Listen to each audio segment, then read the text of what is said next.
তুমি আর দিদিভাই মিলে তো সবটা করলে অনুভব। তোমার দিদিভাই কই? ও ওই তো। আপু, ও আরে তোরা এসে গেছিস? অনুভবদা আমি একটু আসি, আমার বন্ধুরা আসে। হ্যাঁ যাও, আসি, হ্যাঁ।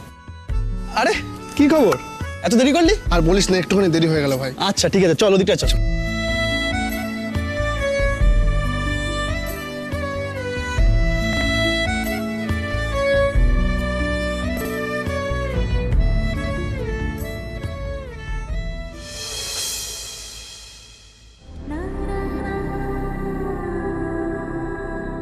খুব সুন্দর লাগছে তোমাকে। মায়ের সাথে দেখা হয়েছে আপনার? হ্যাঁ দেখা হয়েছে, আমি তোমার সঙ্গে দেখা করব বলে এলাম।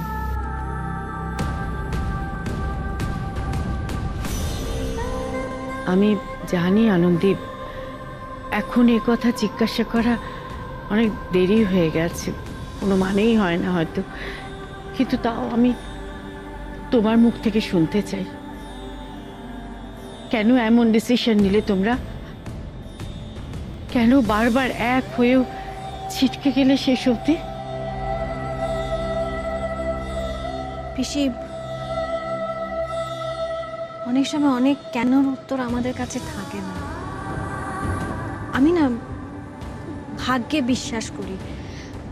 কথায় আছে না, ওই ভগবান সবসময় জোড়ায় জোড়ায় সবাইকে পৃথিবীতে পাঠায়। আমি আর অনুভব বেজোরে জোর খুঁজছিলাম, তাই হয়তো ঈশ্বর আমাদেরকে এক করলেন না।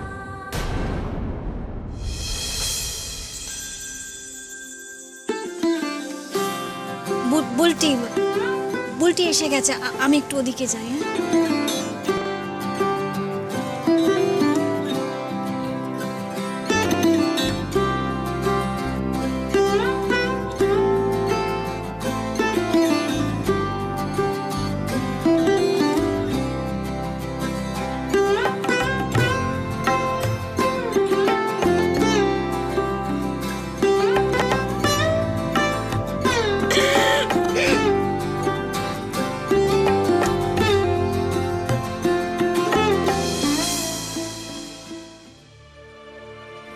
ভালোবাসা তো বেজোর হতে পারে না আনন্দী।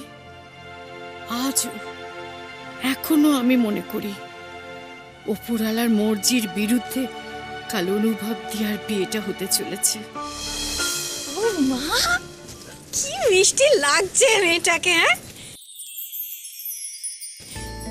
তুই হাঁ করে দাঁড়িয়ে দেখছিস কি? ওকে নিয়ে যা, ওখানে তোদের বসার আয়োজন করা হয়েছে, যা। পুলটিকে বসা না, আমার না কিরকম লজ্জা লাগছে। হ্যাঁ, কি বলছে ভাইটা? লজ্জা লাগছে? ভাই বলছি, যখন ভালোবেসেছিল তখন লজ্জা করেনি না? কিন্তু কি বলছে, লজ্জা করেনি। ওর লজ্জা লাগে সেটাই জানতাম না আমি। চুপ কর না, সবাই শুনছে, ভালো হচ্ছে না কিন্তু। হ্যাঁ সত্যি ভালো হচ্ছে না। এটা কি হচ্ছে অপু? কখন থেকে মেয়েটা দাঁড়িয়েছে? নিয়ে যা ওকে। আর শোন, সবার সঙ্গে কিন্তু তোকে ওকে পরিচয় করে নিতে হবে। যা। চল অনেক হয়েছে, চল অপু চল।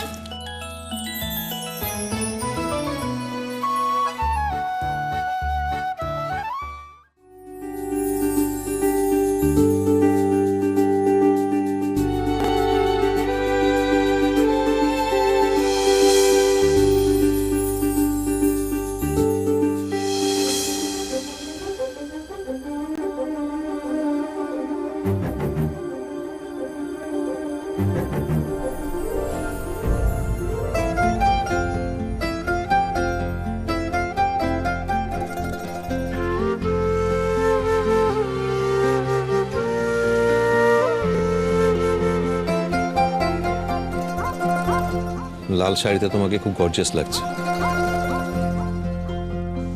Thank you. আমি কিন্তু তোমার ফেভারিট ব্লু কালারটা পরে এসেছি। ডক্টর মৈত্র, আমার মনে হয় যে আমাদের এভাবে এখানে দাঁড়িয়ে কথা বলা উচিত নয়।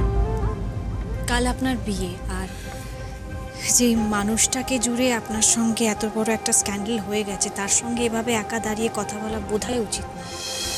সরি আনন্দি, আমি আসলে যাকে সেসব কথা বলছি ডক্টর মৈত্র, ওই বুলটি আর অপুর বিয়ের গিফটটা এসে গেছে, আপনি কি দেখেছেন, জানেন কিছু? মানে তাদের হানিমুন প্যাকেজের হ্যাম্পারটা? না, আমি খেয়াল করিনি। ঠিক আছে, আমি দেখছি।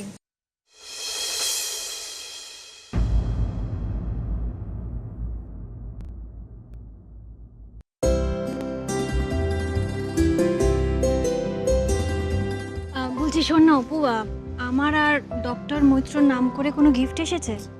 দিদি ভাই আবার কিসের গিফট? এই পুরো রিসেপশনটাই তো তোদের তরফ থেকে একটা গিফট। অপু তো ঠিকই বলেছে দিদি ভাই, আমাদের কোনো গিফট চাই না। খুব পাকা পাকা কথা বলছিস তোরা, হ্যাঁ? গিফট যেই সময় আসার কথা ঠিক সময় চলে আসবে। আচ্ছা বাবা, ঠিক আছে। শোনো না, বলছি তোমার কাছে যদি আমি আমার পছন্দের মতো কোনো গিফট চাই, তুমি দেবে তো? নিশ্চয়ই দেবো, তুই বল না কি চাই, আমি যেখান থেকে হোক এনে দেবো। না না, এটা কোথাও থেকে আনতে হবে না, তুমি শুধু আমাদেরকে একটা গান শোনাও ব্যাস।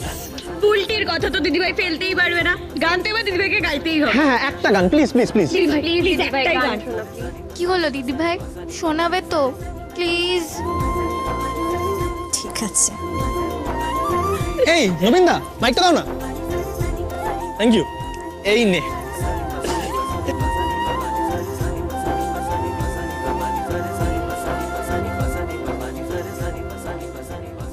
এখানে উপস্থিত সকল গেস্টদের বলছি, একটু ক্ষমা চেয়ে নিচ্ছি আপনাদের কাছে আপনাদের এভাবে বিরক্ত করার জন্য। আসলে আমাদের পরিবারের নতুন সদস্যা অমৃতা, যাকে আমরা ভালোবেসে বুলটি বলে ডাকি, একটা ছোট্ট আবদার করেছে আমাকে।